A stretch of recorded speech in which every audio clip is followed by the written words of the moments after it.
berkatang umat kijau habaya pingakin mau ngampoi berkat kumne kanjia habdeng jong pi bat jong nga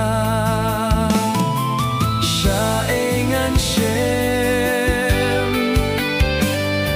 syaengan shem syaengan shem ka jing suk jong ka min sim jong ha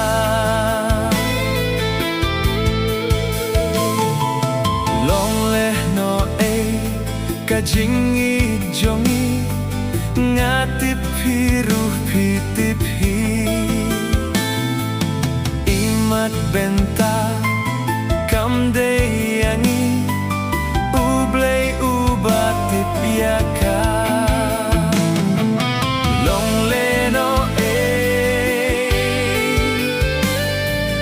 long leno e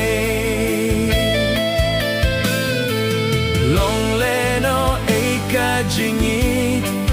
bajing kular jongi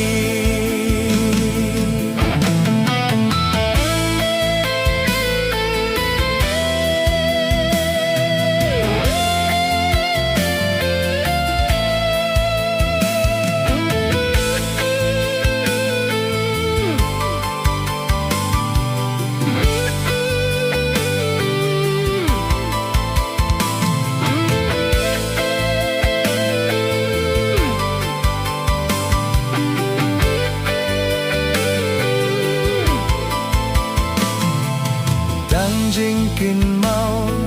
hangikan sa tang haki jing pos niu namar donud jong abaid pilarah lang si benta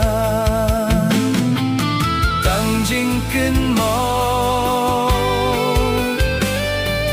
tang jingkin mau